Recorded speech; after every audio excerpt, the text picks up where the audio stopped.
Amit शहांच्या वक्तव्याविरोधात India आघाडीच्या खासदारांनी सेबीकडे तक्रार केली आहे। लोकसभा निवडणुकीच्या निकालाआधी अमित शहांनी स्टॉक मार्केट संदर्भात वक्तव्य केलं होतं।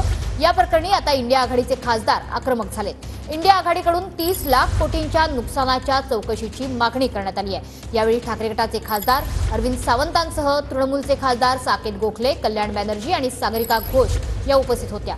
तक्रार करण्यापूर्वी इंडिया आघाडीच्या खासदारांनी शरद पवारांचीही भेट घेतली होती। तर आपण बघतोय की अरविंद सावंत आणि त्यांच्यासह इतर खासदारांनी निकालाआधी स्टॉक मार्केट संदर्भात वक्तव्य केल्याप्रकरणी तक्रार दाखल केलेली आहे। सेबीकडे ही तक्रार दाखल करण्यात आली आहे। तर तक्रार करण्याच्या पूर्वी शरद पवारांची सुद्धा या सर्वांनी भेट घेतली होती।